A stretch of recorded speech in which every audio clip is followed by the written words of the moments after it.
오늘은 마태복음 7장 1절에서 6절 아주 유명한 본문이죠. 판단하지 말아라.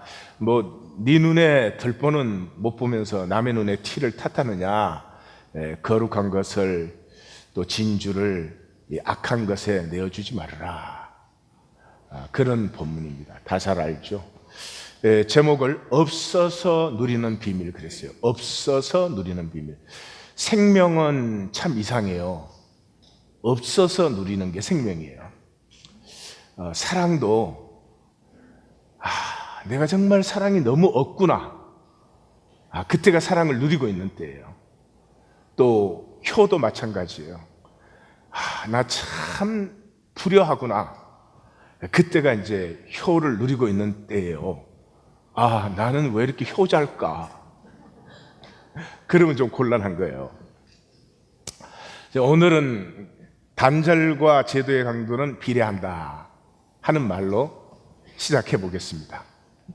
내가 단절되어 있잖아요. 단절된 존재는 단절이 되었기 때문에 그 제도 안에서 나를 지켜야 되고 또 나를 내세워야 되고 이렇게 됩니다. 그래서 단절될수록 제도를 강화시킵니다. 단절될수록 꼭 성공해야 되고 남보다 못하거나 미쳐서는 안 되고 우월해야 되고 성취욕이 강해집니다. 그런데 성공과 우월에 대한 욕심이 강해진다는 것은 사실은 그 안에는 열등과 실패에 대한 두려움이 그만큼 강해진다는 거죠. 그래서 이 제도가 강화되는 만큼 열등감에 우리의 코가 콱 끼이게 됩니다. 꼼짝을 못하게 되죠. 이게 마귀의 저주인데요. 이 열등감이 다른 말로 더 일상적인 말로 하면 컴플렉스라고 할 수 있어요. 그래서 이 컴플렉스에 걸리면 컴플렉스를 이기기 위해서 참 열심히 삽니다. 가난에 대한 컴플렉스가 있는 사람은 어떻게 하든지 돈을 벌어야 돼요. 더 이상 내 어린 시절의 가난을 내가 또 살 수 없어. 또 내 자녀를 가난하게 만들 수가 없어. 그래서 굉장히 열심히 살고 정말 눈물 날 정도로 노력을 합니다. 그런데 진실은 열등감을 이기려고 아무리 싸워야 결국은 열등감에 패합니다. 그것이 마귀의 저주입니다. 김약국의 딸들이라고 하는 그 박경리 씨의 작품이 있는데 이것을 아주 잘 보여주고 있는 그런 작품이에요. 통영이라고 하는 도시는 이 한려수도의 중간에 있어요. 부산과 여수 중간 지점인데 그 사철 온난하고 그 거제도가 앞에 있어서 방파제가 되어서 그 항만이 아주 잔잔하고 좋습니다. 이 통영에서 일어나는 사건인데 김봉재라고 하는 사람이 있었어요. 이 사람이 김약국이라는 약국을 가지고 있는데 그 지방에서는 굉장히 부유한 사람이죠.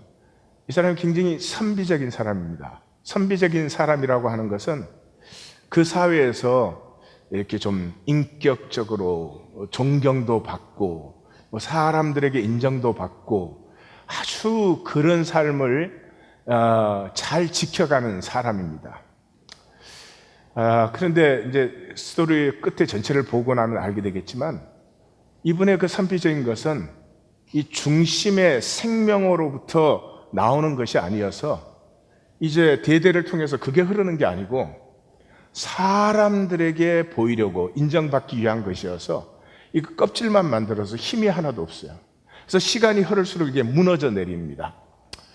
이 봉제에게는 봉룡이라고 하는 동생이 있어요. 이 봉룡은 그러니까 봉제는 봉제로서의 컴플렉스가 있죠. 근데 그 동생 봉룡은 또 봉룡으로서의 컴플렉스가 있어요.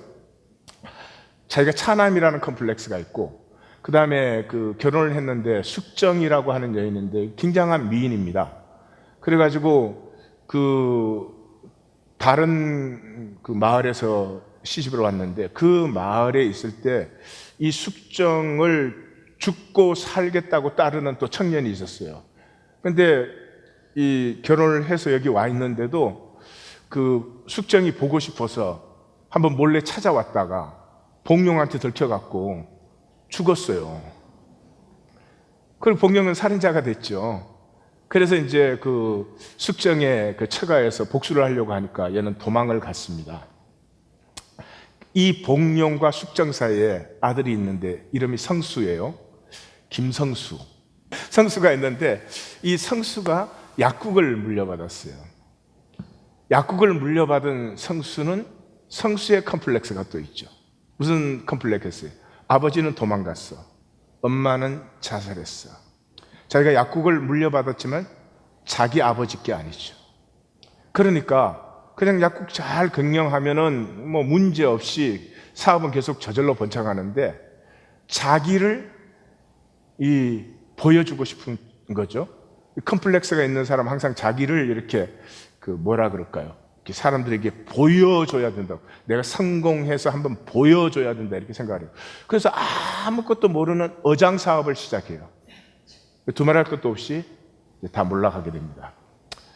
그런데 이 성수가 이제 복룡이 도망가고 엄마는 자살해버리고 어린 나이에 그 큰아버지 집에 와서 이제 자라는데 그 큰아버지의 어머니인 송씨는 그 동서가 그렇게 미인이고 모든 사람의 입에 이제 오르내리니까 그게 대한 또 컴플렉스가 심해요. 그게 또 아들이 없는 컴플렉스. 그래서 이 성수를 굉장히 학대를 합니다. 굉장히 학대를 해요. 그래가지고는 그렇게 길렀는데 이제 이 성수가 한실댁이라는 부인하고 결혼을 합니다. 결혼을 했는데 이 한실댁은 또 아들을 못 낳았어요. 그래서 딸을 5 낳았습니다. 그래서 두말할 것도 없이 이 딸들의 이야기죠. 근데 이 한실댁은 딸을 5 낳았는데 이제 제일 큰 딸이 용숙인데 아주 자기가 보기에는 대갓집의 큰 며느리감이에요. 뭐 아주 담대함도 있고 이러고, 둘째 용빈이는 아주 훤칠하고 아주 명민합니다. 그래서 공부를 이제 제일 많이 하게 되는데 그 공부를 마치려고 하다가 결국은 그 애인인 홍섭이 그 배신을 하는 바람에 결혼을 하지 못하고 노처녀로 있게 됩니다. 그 당시에는 이제 노처녀인 것이 상당히 그 부모에게는, 그 가문에게는 또 부담이 되는 거죠. 그 다음에 이제 셋째 딸 용란이는 그 용란이가 셋째 딸인데 가장 미인입니다. 미인인데 이 용란은 굉장히 자유분방한 그런 딸이에요, 사실은. 그 기상답게 이 용란이는 이제 엄마 생각에 저 미모면은 어디 가도 남편에게 사랑받고 시가집에 사랑받고 잘 살 것이다 그렇게 생각을 하는데 사실은 그 집에 머섬하고 연애를 합니다. 그게 이제 탄로가 나는 바람에 그 당시에는 뭐 여자가 시집을 갈 수가 없게 된 상황이죠. 근데 그 건넌 마을에 부자 방앗간 집에서 청혼이 들어왔어요. 그래서 결혼을 했는데 결혼했더니 남편이 이 아편 중독자에 남편 구실도 못하는, 그런데 맨날 두드려 패는 것입니다. 그렇게 되었고, 용옥은 넷째 딸인데 이 5 중에 인물이 제일 빠져요. 그런데 착하기는 말할 수 없이 착해요. 그래서 엄마 생각에 저 성품에 어디를 가도 쟤는 미움을 안 받을 것이다 그렇게 생각을 해요. 근데 사실은 어장을 시작하면서 이 성수는 어장을 아무것도 모르니까 기수라고 하는 그 젊은 사람이 모든 걸 다 매니저를 해요. 신실한 사람이고 참 그 좋은 사람이에요. 그런데 그래서 그 기수를 용란히 하고 결혼시키려고 마음을 먹고 있었어요, 아버지가. 근데 머슴하고 그런 사건이 터지는 바람에 이제 그 방앗간 집으로 시집을 보냈으니까 용옥이하고 결혼을 시켜요. 근데 이 기수의 마음에는 이 용란이 외에는 사랑이 없는 거예요. 그래서 이 착한 용옥이는 그 아무 애정이 없는 남편하고 어렵게 살아갑니다. 근데 그 시아버지가 또 이 겁탈을 하려고 해요. 그래서 그걸 피해 가지고 남편을 찾아가다가 뱃길에서 죽습니다. 용애는 막내인데 어리광 부리고 뭐 엄마 없이는 잠도 못 자고, 그런데 결국은 이제 이 모든 일을 이제 막내가 다 보지요. 그리고 모든 것이 이제 무너져 내린 다음에 이 용빈이가 용애를 데리고 이 통영을 떠납니다. 떠나는 것으로 이 얘기는 이제 마감되어지는데, 저 용숙은 이제 그렇게 큰 집, 큰 머리 갑니다. 그런데 시집 가서 얼마 안 돼서 과부가 돼요. 그래가지고는 그 아기 치료하러 온 의사하고 불륜의 관계에 빠져가지고 경찰에 잡혀가고 뭐 하여튼 집안의 망신을 시킵니다. 그래서 이 얘기 전체는 뭐가 흐르냐 그러면 컴플렉스. 이 컴플렉스, 인간은 다 컴플렉스가 있어요. 그 컴플렉스를 가리려고 하는 게 우리의 생애예요. 어떻게 가려요? 성공하거나 잘 되거나 남보다 우월해지면은 다른 사람이 나를 판단하지 못하니까. 그래서 그 컴플렉스와 몸부림을 치는데, 컴플렉스와 싸우는 삶이 사실은 어떻게 결국은 그 컴플렉스에 이길 수가 없고 무너져 내리는가 하는 걸 너무나 참 얘기로 잘 보여주죠. 인간의 평생이 컴플렉스와 싸워요. 인간은 컴플렉스거든요. 인간은 완전할 수 없으니까. 근데 뭐가 됐든지, 나는 뭐 머리가 나쁘다든지, 나는 가난하게 자랐다든지, 나는 뭐 용모가 떨어진다든지, 뭐가 됐든지 그 컴플렉스가 있으면 사람들의 판단을 받으니까 어떻게 하든지 내가 성공을 해서 이 컴플렉스에서 자유함을 얻으려고. 그런데 컴플렉스와 싸워서 이길 수가 없습니다. 제가 그런 생각을 해본 적이 있어요. 이 김약국의 딸들을 제가 반대로 써서 이번에는 5딸이 다 성공을 하는 거예요. 다 성공을 했는데 결국은 행복하지 않은 그 갈라진 마음들은 도무지 하나가 안 되는 그 첫 딸 저 용숙이가 돈에 지독합니다. 부모도 없는 그런 딸입니다. 그 밤중에 걱정돼서 찾아온 엄마를 그렇게 모멸차게 돌려보내잖아요. 나중에 이제 다 무너져 내리는데 돈 500원이 필요한데 그 엄마가 빌리러 갔는데 엄마에게 가전 모욕을 다 주고 그 엄마가 쫓겨나게 합니다. 돈이 있어도 해결되지 않습니다. 우리의 컴플렉스, 우리의 부족함을 가리려고 사는 것이 우리의 평생인데 가려질 수 없고 가려지지도 않고, 구원은 부족함을 넘어서서 무슨 대단한 성공에 있는 것이 아니고 그 부족함 때문에 서로 품어 안는, 그 부족함 때문에 서로를 아파해 주는 이곳에 있다. 이게 성경입니다. 그것을 하나됨이라고 표현하죠. 하나됨이라는 말은 참 부담스러워요. 육체에 있는 동안 뭐 진정한 하나됨이 없으니까요. 그렇지만 그 아픈 가슴이 조금만 통해도 벌써 나의 부끄러움이 더 이상 부끄러움이 아니라 그것 때문에 다른 이를 사랑할 수 있는 그런 생명의 에너지로 전환되는 걸 느껴요. 성경을 한마디로 말하면 이것입니다. 너희가 하나 될 때, 너희의 그 안타까운 가슴으로 서로를 불쌍히 여길 때, 3가지가 회복되어. 여호와 이래, 나를 창조하실 때 그냥 창조해서 갖다 던진 게 아니거든요. 내가 담겨야 될 삶의 그릇과 환경과 내 삶에 만나야 될 사람들, 때로는 나에게 아픔과 도전도 주기도 하고 때로는 나에게 위로와 격려와 힘을 주는 그 모든 그 하나님의 예비하심을 비로소 누리기 시작해요. 그 다음에 동시성을 누려요. 내가 이렇게 손 한 번 졌어도 지금 이 손 한 번 저선 것에 의한 변화가 온 우주에 번집니다. 아마존의 나비의 날개짓이 텍사스에 폭풍을 만들듯이 모든 것과 연결되어 있어요. 근데 단절된 사람은 그걸 하나도 못 누려요.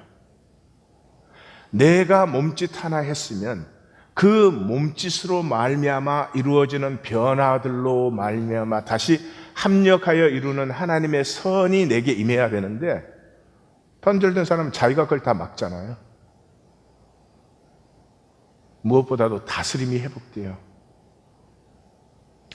하나님만이 내 삶의 중심이 될 때, 더 이상 나는 내 조건에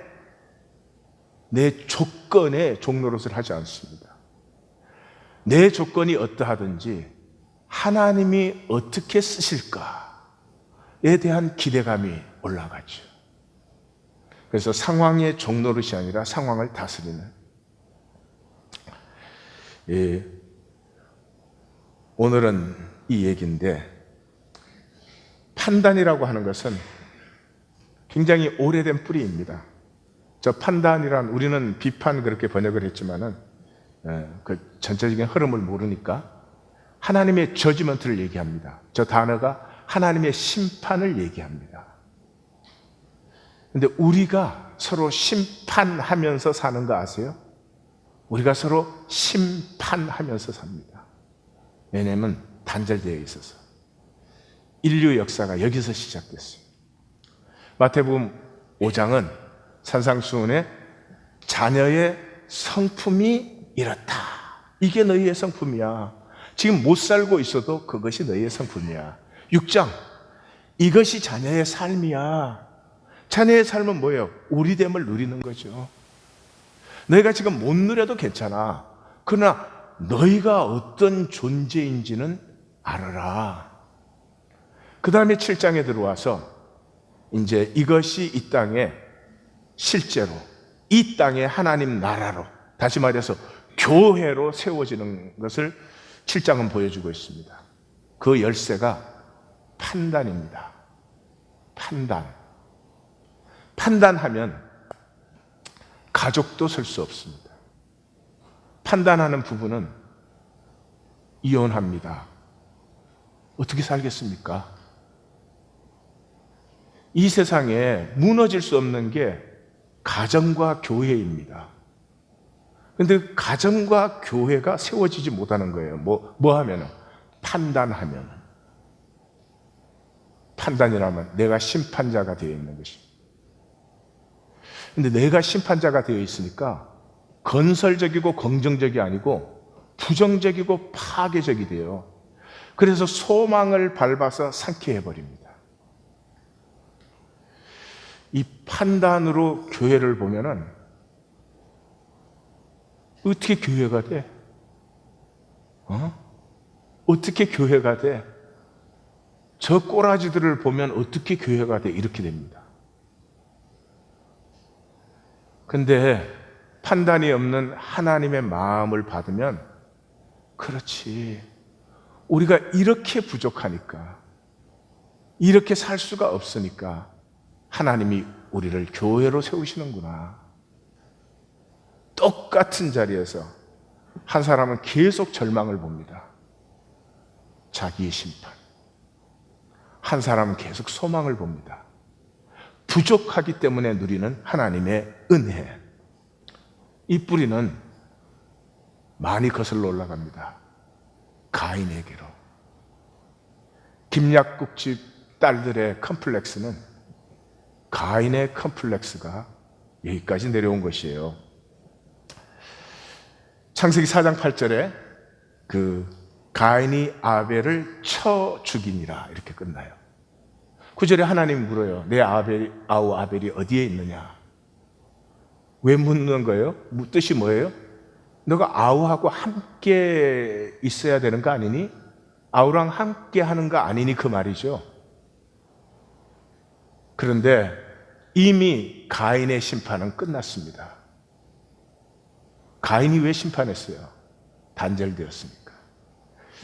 가인의 재물을 하나님이 연납하지 않으셨습니다. 왜? 연납될 수 없는 재물이니까요. 왜? 그런 것은 중요하지 않습니다. 창세기는 분명하게 보여주고 있습니다. 가인의 마음은 이미 하나님과 단절되어 있습니다. 무엇을 드려도 어떻게 드려도 그런 이유가 중요하지 않습니다. 하나님이 받으실 수 없었다는 것이죠.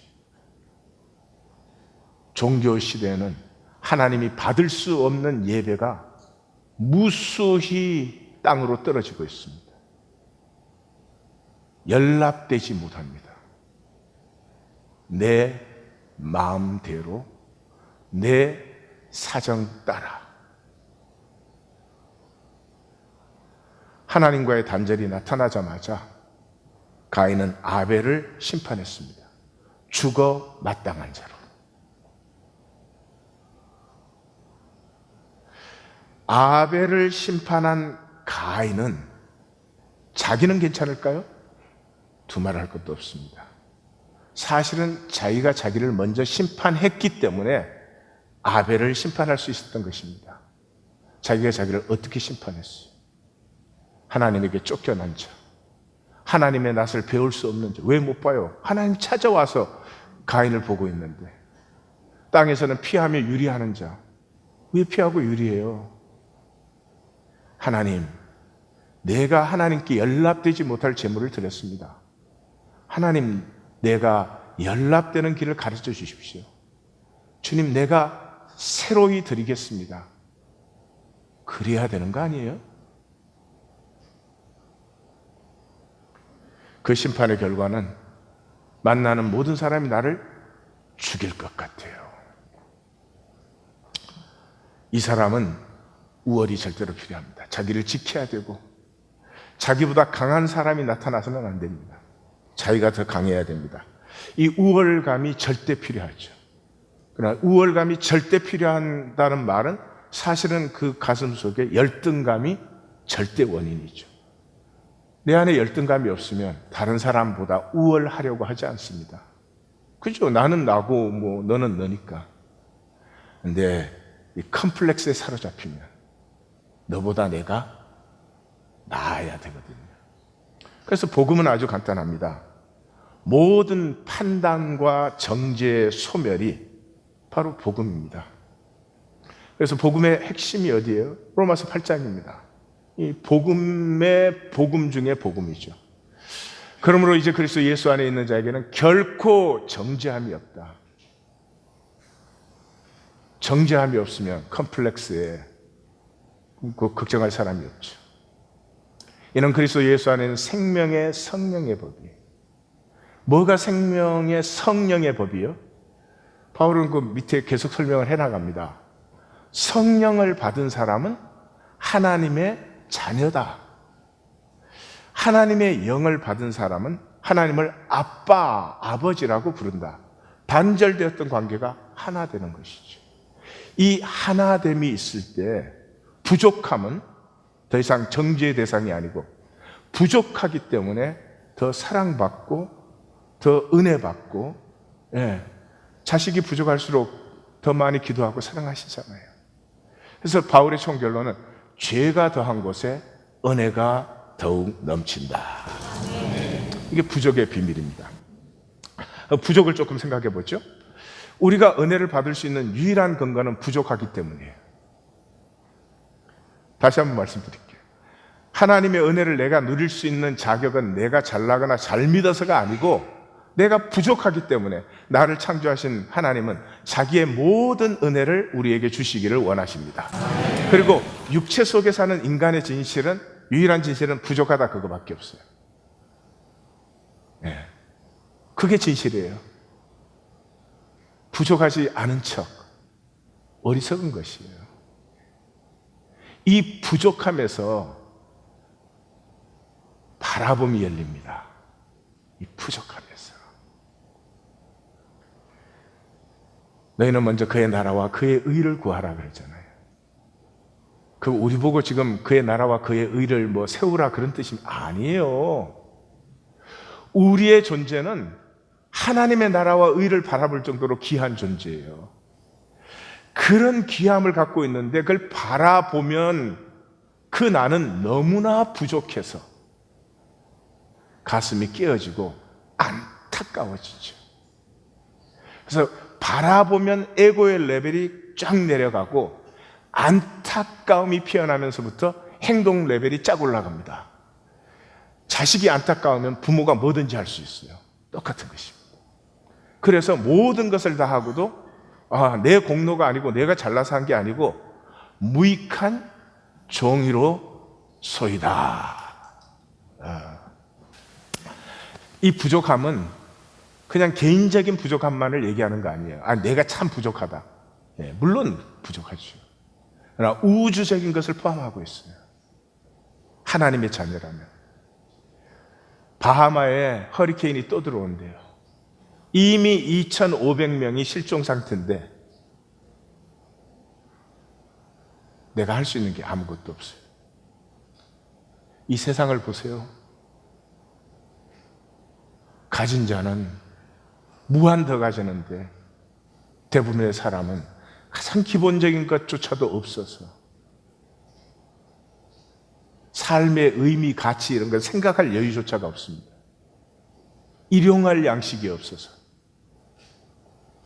근데 거기에 대해서 내가 아무것도 할 수가 없습니다. 가슴이 미이는 거죠. 이 부족은요, 성찰의 열매입니다. 내가 게으르고 거짓되고 비겁해서 열등감에서 내가 부족하다 그런 게 아니에요. 성찰의 열매예요. 잘 알수록, 잘 할수록 내가 얼마나 부족한지가 더 깊게 느껴지는 거죠. 여기 공사 마치고 5년 전 2월 달에 우리가 처음 이 빌딩에 들어올 때 주차하고 내릴 때마다 저 주차장 라인이 저를 참 많이 괴롭게 했어요. 하나도 똑바로 그어진 게 없어. 삐뚤빼뚤, 짙고 옅고. 그래서 그 내릴 때마다 참 우리가 싸구려로 공사를 하긴 했지만 어떻게 이럴 수가 있나, 이거 하나 똑바로 못 걷나 이랬어요. 근데 어제 제가 그어보니까 아이고 스승님, 보통 어려운 게 아니에요. 알수록 내가 부족한 걸 느껴요. 그러니까 나만 하면 괜찮지, 이거는 무지한 거예요. 무지한 거. 그래서 소크라테스는 나는 내가 모름을 안다. 저는 아직까지도 영성훈련 중에 최고의 영성훈련이 나는 모릅니다. 어떤 형제나 자매가 어떤 잘못을 했을 때에도 잘못을 하면 나도 모르게 판단이 탁 튀어나오거든요. 근데 나는 다 모르잖아요. 그 사람을. 나는 모릅니다 하면 대번에 평강이 와요. 그리고 그 심령을 향해서 복을 빌 수 있게 돼요. 우리에게 그 이상의 진실이 있을까요? 근데 우리가 심판자가 되어 있다니, 이건 말이 안 되잖아요. 예수님은 성찰 없는 비판을 얘기하고 있죠. 자기 눈에 들보를 갖고 있으면서 남의 눈에 티를 보는 것이죠. 왜 그래요? 삶이 없기 때문에. 살아보면 어려운 걸 알아요. 자기도 당해보면 사람이 어떻게 저럴 수가 있어 그랬던 것도 사람이 살다 보면 그런 시간도 있는데 알아요. 이 성찰 없는 비판을 하는 사람은 삶을 살지 않으니까, 생각만 하니까, 생각해서 자기는 온전하잖아요. 완전하잖아요. 자기는 다 알잖아요. 그러니까 그 아픈 삶을 보고도 안타까움이 없어요. 잘못한 사람을 보면 안타까워져야 되잖아요. 부족함을 보면 기도해 줄 수 있어야 되잖아요. 그게 사람의 본성이죠. 그래서 예수님은 이렇게 말해요. 거룩한 것을 개에게, 진주를 돼지에게 던지지 말라. 그것을 발로 밟아. 자, 거룩한 것과 진주의 얘기가 교회라는 것을 예수님은 설명해 주죠. 너희를 찢어 상할게. 그것과 너희는 동격이죠. 예수님 안에서 사도 공동체가 시작되었어요. 종교를 폐하고 함께 모여서 서로 찬양하고 기뻐하고 서로 먹을 것을 나누고 자녀들과 함께 또 약속하고, 이걸 종교인이 보면은 죽이고 싶죠. 자기들은 목숨 바쳐서 안식일 절기 지키고 있는데 그런 걸 뭐 완전히 무시하잖아요, 이 사람들은. 그래서 신약 성경에 나오지 않아요? 누구에게든지 안식일이나 절기나 뭐 제사나 이런 것들로 너희가 판단받지 말아라. 그런 것에 용기 잃지 말아라. 너희가 주님의 이름으로 하나 되어서 지금 코이노니아가 일어나고 있는 그 삶이 얼마나 귀한 것인데 그것을 잘 지켜라, 그런 뜻이죠. 교회는 부족함과 연약함으로 하나 된 곳이에요. 저 하나됨이란 말을 좀 바꾸면 좋겠어요. 부족함과 연약함 때문에 서로 가슴이 안타까운 그 교회예요. 그래서 교회는 참 약합니다. 교회는 부족함과 연약함이 감춰지지 않고 나타나거든요. 드러나거든요. 근데 이 세상은 에고로 돼 있잖아요. 에고는 이유가 없어요. 약함을 보면 무조건 공격하고 싶어요. 저 사람 나보다 못하다. 저 사람 나보다 뭐 공부를 덜 했다. 저 사람 나보다 뭐 가난하다. 이러면요, 그냥 판단하고 들어가요. 내가 무슨 대단한 권리나 있는 것처럼. 이게 에고의 본성이에요. 이기고 또 이기려 하더라. 그 이상의 약함을 보면 도와주고 싶어야 되는데 공격적이 되는 거죠. 그래서 예수님은 그 교회를 향해서 내가 양을 이리 가운데 보내는 것 같다, 그렇게 해요. 사도 바울은 이 교회의 약함에 대해서 이렇게 얘기합니다. 자기의 간증을 통해서 내 은혜가 내게 족하도다. 이는 내 능력이 약한 데서 온전해집니다. 우리가 다 강해서 우리가 뭐가 온전해지는 게 아니라요, 우리가 약하기 때문에 더 사랑하고, 그래서 완벽하지 못하기 때문에 약함으로 사랑하는 것 때문에 완벽함보다 더 완벽함을 누리게 되죠. 그래서 나의 그 약한 것들 때문에 그 나의 약함 속에 그리스도의 능력이 머물게 하려 함이라. 예, 그렇습니다. 우리 서로 안타깝고 아프고 서로의 부족한 점을 보고 누가 부족하고 싶겠어요? 그렇지만 그럴 수밖에 없는 삶 속에 있는 우리를 서로 안타까워 여길 때 그곳에 그리스도의 능력이 나타나는 것이죠. 그러나 오해는 하지 마십시오. 부족하기만 하면 무조건 받는 건 아니에요. 사도 바울은 로마서에서 이제 아까 그 2장 이후에서부터 얘기를 하죠. 예, 부족하기 때문에 하나님께서 은혜를 베푸신다 하는 그 얘기를 5장까지 하고 6장 들어서면서, 그러면 은혜를 더하게 하려고 죄를 더 짓겠느냐? 더 부족해지면 되느냐? 아니, 그럴 수 없느니라.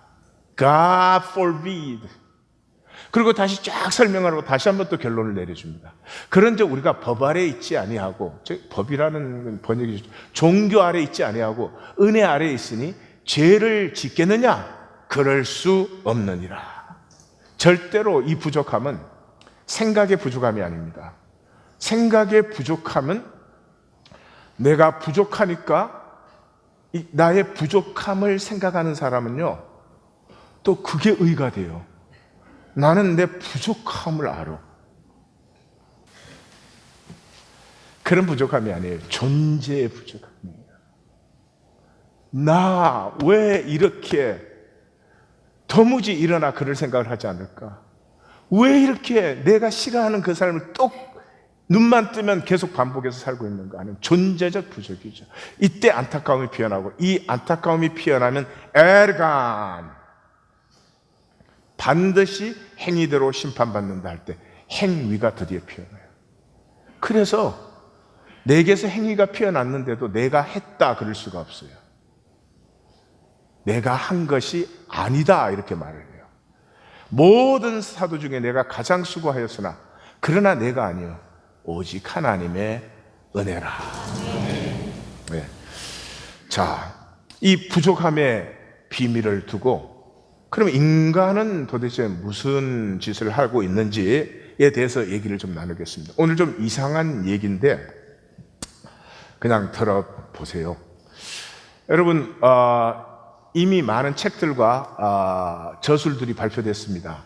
이제 인간은 계속 인간으로 살 건지 초월적인 신적인 존재가 될 것인지를 선택해야 된다. 어쩌면 그런 글을 읽어보신 분도 계실지 몰라요. 그리고 이미 책이 호모데우스, 신인 인간, 신이 된 인간이라는 책이 나온 지 오래됐습니다. 유발 하라리라고 하는 사람이 했는데, 유발 하라리의 이 빅히스토리 책이 그 사피엔스라고 하는 책인데 읽기는 재밌게 읽었지만 인간이 잘못 생각하면 어디까지 잘못 생각할 수 있는지를 잘 보게 해줘서 고맙게 생각도 합니다.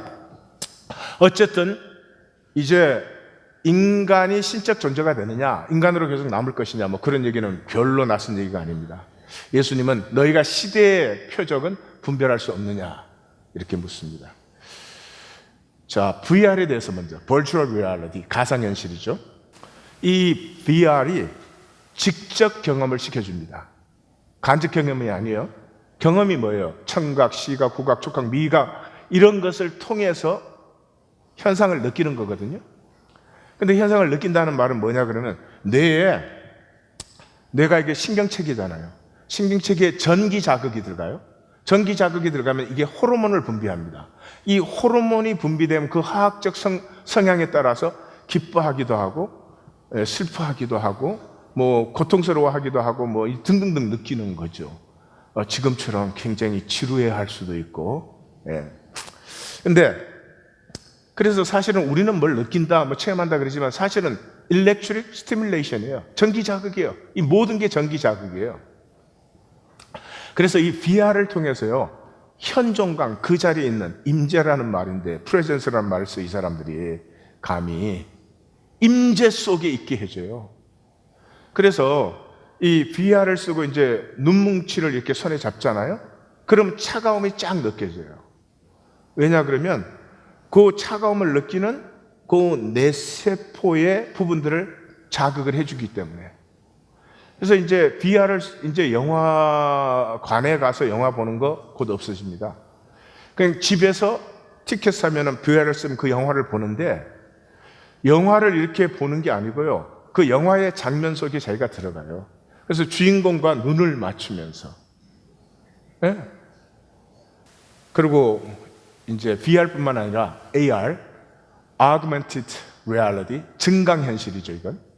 현실을 증강시켜서 체험하는 것이에요. 2016년에 포켓몬고가 돌풍을 일으켰어요. 그게 뭐냐, 그런 사람은 신문 안 보고 사는 거예요. 이거는 가상현실이 아니고요. 실제 현실 속에 들어가서 그 앱을 사면은 현실 속에 컴퓨터 프로그램이 나타나는 거예요. 게임을 하는 거예요. 포켓몬을 이제 사냥하러 다니는 거예요. 그래서 지금 뭐 이 AR 헤드셋을 개발을 시키고 있습니다. 그래서 애플 자체에서, 애플이 스마트폰 만든 회사 아니에요. 10년 안에 스마트폰이 없어질 거예요. 10년? 무슨 10년? 제가 볼 때 5, 6년이면 없어질 거예요. 이거 이제 들고 이렇게 하는 사람 없어져요. 안경에 들어가 있고, 뭐 옷에 들어가 있고, 뭐 단추 조심하세요. 내가 찍고 있다고 누가 좋은지. 집에 들어가면 가구에 컴퓨터가 다 들어 있어요. 우리가 쓰는 가전제품 기구에 다 들어가 있어요. 이걸 뭐 컴퓨터가 없어져 이제. 컴퓨터 이렇게 화면 놓고 이거 두드리는 거는 아마 우리 다음 세대 애들이 보면은 야, 굉장히 이상한 짓을 하네. 이제 그렇게 됐죠. 여기까지만 해도 좀 뭐 실감이 안 나는 얘기인데 사실 우리에게 실감이 안 나지만 이거 현재 다 이루어지고 있는 얘기입니다. 특이점이 옵니다. 싱글레리티. 싱글레리티나 특이점이라고 하는 것은 존재의 어떤 차원 자체가 새로워지는 것이에요. 그래서 이 특이점은 이런 것을 얘기해요. 인간은 생물학적인 존재거든요. 밥 먹어야 되고 숨 쉬어야 되고 화장실 가야 되는 거 아니에요. 그런데 생물학을 넘어선 인간이 되는 것이죠. 레이 커트 와이라고 하는 사람인데 발명가기도 하고 뭐 미래학자기도 하고 그 구글의 그 뉴 프로젝트를 디벨롭 하는데 CEO 책임자입니다. 이 사람 뭐 미 발명가 명예전당에 이미 올라 있고 에머슨 MIT 상이라고 가장 세계에서 훌륭한 발명을 한 사람들에게 주는 상에 이미 들어가 있고요. 1948년생인데 2015년에 신체 나이를 측정했더니 40세예요. 이 사람이 뭐 당뇨, 심장병, 뭐 알약을 250개씩 먹던 사람이에요. 그런데 이 사람이 지금은 정맥 주사를 맞습니다. 일주일에 5회 내지 6회. 다시 말해서 우리 음식 먹으면 이거 다 소화시켜가지고 분해해가지고 결국 어디로 보내? 혈관에 보내는 거예요. 영양을. 혈관이 이게 다 실어 날르는 거잖아요. 그러니까 소화하는 과정을 싹 생략하고 정맥 주사로 혈관에다 직접 영양을 넣는 거예요. 예. 그래서 이 음식을 먹는 것을 미니마이즈 시켜요. 사람이 이렇게 살아가는데 이 신진대사 돌리는데 그 에너지를 제일 많이 쓰거든요. 그래서 그 에너지를 미니마이즈 시키고 그걸 이제 다 정신적인 에너지로 이제 돌리는 거죠. 이 사람은 자기가 직접 그걸 하고 있어요. 그래가지고 뭐 이런 거예요. 신선 생식이나 마찬가지예요.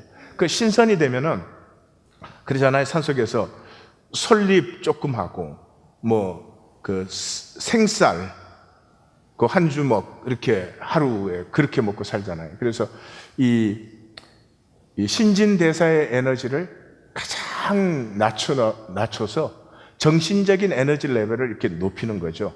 그거를 이제 이 사람은 이 테크놀로지로 하는 거죠. 그래서 매주에 몸의 영양과 호르몬과 신진대사 부산물과 신체 분비물을 계속 검사를 합니다. 이 사람은 특이점이 반드시 온다. 필연적으로. 이 책을 읽고 있는 사람이라면 그 생애 안에 이 특이점을 꼭 만나게 될 것이다. 그래요. 네, 그리고 이 사람이 이제 여러 가지 반론하는 것 중에서 이제 그러죠. 100년 전의 사람이 지금 우리가 사는 삶을 설명을 해줬으면 100년 전의 사람이 믿을 수 있겠어요? 네? 못 믿죠. 그거가 똑같다는 거예요. 지금은 이제 기술과 지식이 지수적으로 증가를 해요. 그러니까 기하급수적 증가를 해요. 그러니까 우리가 인류가 1만 년 동안에 발전시켜온 모든 것을 지금은 AI가 인간 내에 수억 배가 되는 AI가 1시간 만에 발전시키는 거예요. 그러니까 상상이 따라잡을 수 없는. 그래서 이제 모든 것을 이제 바꿔버린다. 생산은 더 이상 사람이 하는 것이 아니라 기계가 하는 것이다. 사람의 주 업무는 놀이가 되는 거예요. 그럼 좋을 것 같아요? 주 업무가 놀이가 되면 인간은 또 놀이의 스트레스를 받는다고. 놀이의 컴플렉스를 가져요. 학습, 학교 가서 왜 공부를 해요? 중국어 필요해요? 칩만 하나 딱 넣으면 돼요. 예. 무슨 뭐 물리학 분야에 뭐를 알아야 돼요? 칩만 넣으면 돼요. 이게 내 시스템하고 하나가 다 연결이 되는 거죠. 전쟁을 무식하게 피 흘리면서 왜 해요? 그냥 컴퓨터 프로그램으로 해요. 근데 제압당하고 나면 상대방의 컴퓨터 프로그램이 이쪽에 장악당해 버리기 때문에 이쪽에서 허락하지 않는 아무것도 할 수 없게 돼요. 사람 피부 하나 건드리지 않고도 나라를 장악할 수도 있고 이렇게 된다 이런 거죠. 저는 지금 이 책들이 한두 권이 아니고 많이 나옵니다. 네. 저는 이렇게 성경을 읽는 사람이니까 이런 책들을 읽으면 그런 생각이 들어요.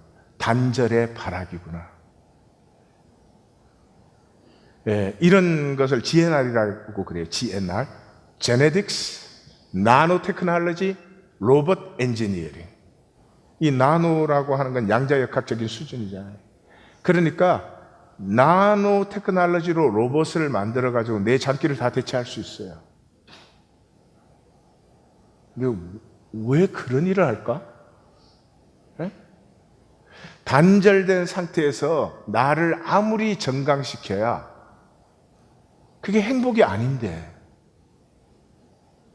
왜 부족하고 연약한 채로 우리가 하나 되면 되는데 그 간단한 길을 놔두고 이렇게 어려운 길로 인간은 가야 되는 것일까?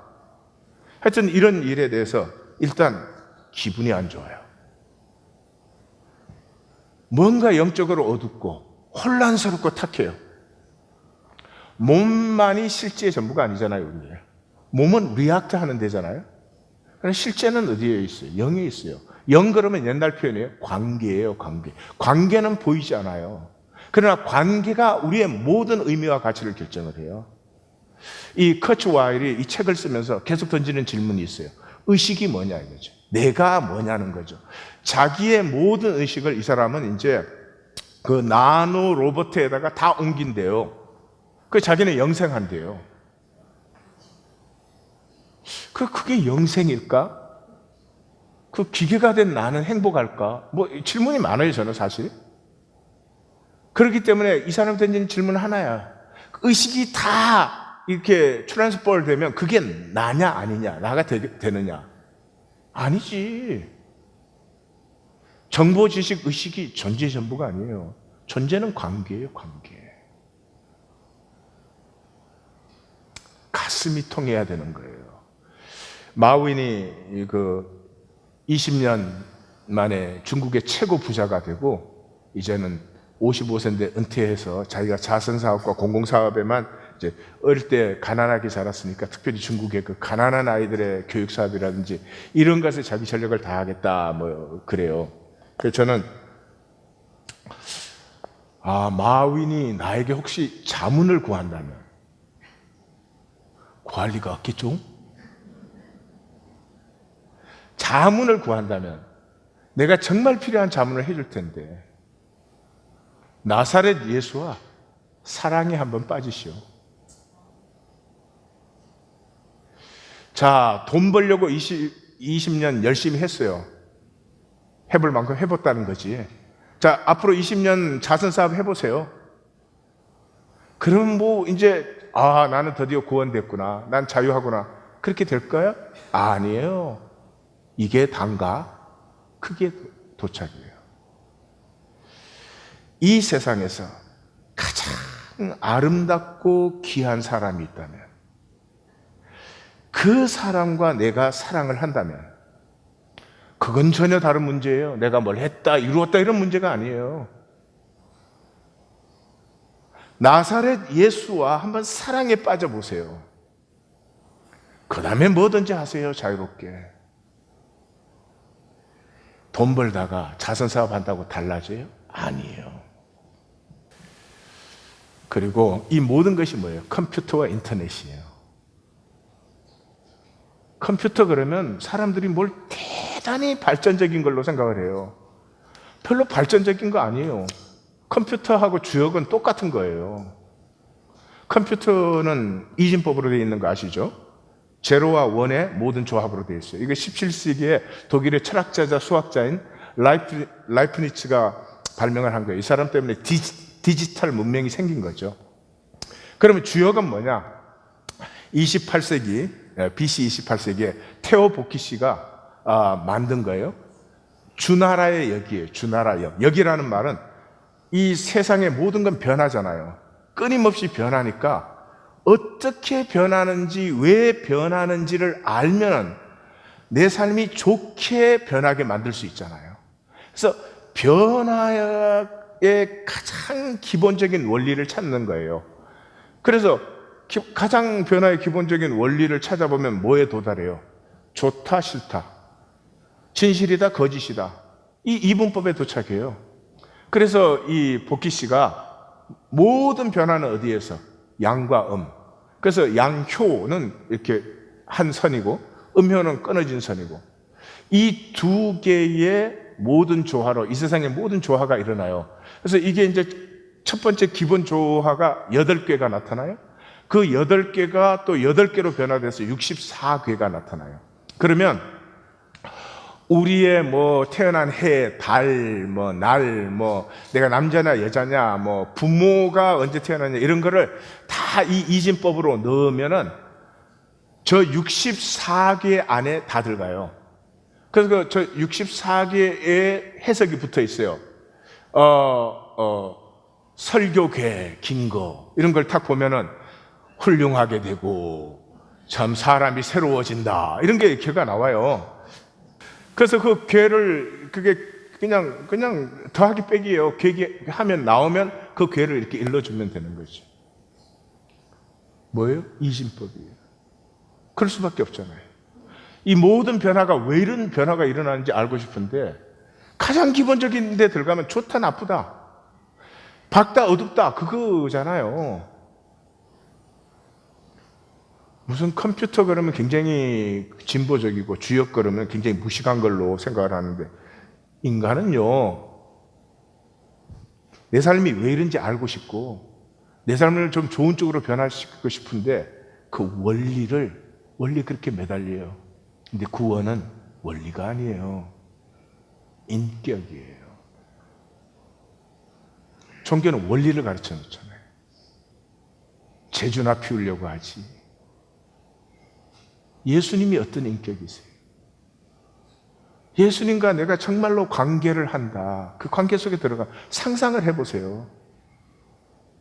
삶의 모든 게 아름답고 좋아질 수밖에 없잖아요.